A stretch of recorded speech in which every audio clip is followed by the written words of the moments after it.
台語字真趣味，鄉親啊，相敬，台語安尼寫相敬，互助、協助、互相扶持幫忙，台語講相敬。感謝你出面相敬，讓我度過這擺的難關。這屆有大家好齊相敬，才會當順利達成目標。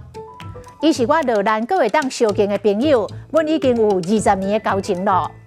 相敬嘛使講相挺，兄弟姊妹是手足至親，有代誌都愛相挺。伊這個人阿爸閣自私，莫怪出代誌的時陣，無人要甲相挺。回頭講相敬的敬，敬做伙，存家伙，就是互相扶持，做伙打拼，拼出一片天。閣來伏地挺身，台語講敬地挺身，講敬地挺身會當鍛鍊全身的肌肉，增加着新陳代謝，預防心血管的疾病，是真好的運動。今仔日的台語字相敬，實在真趣味。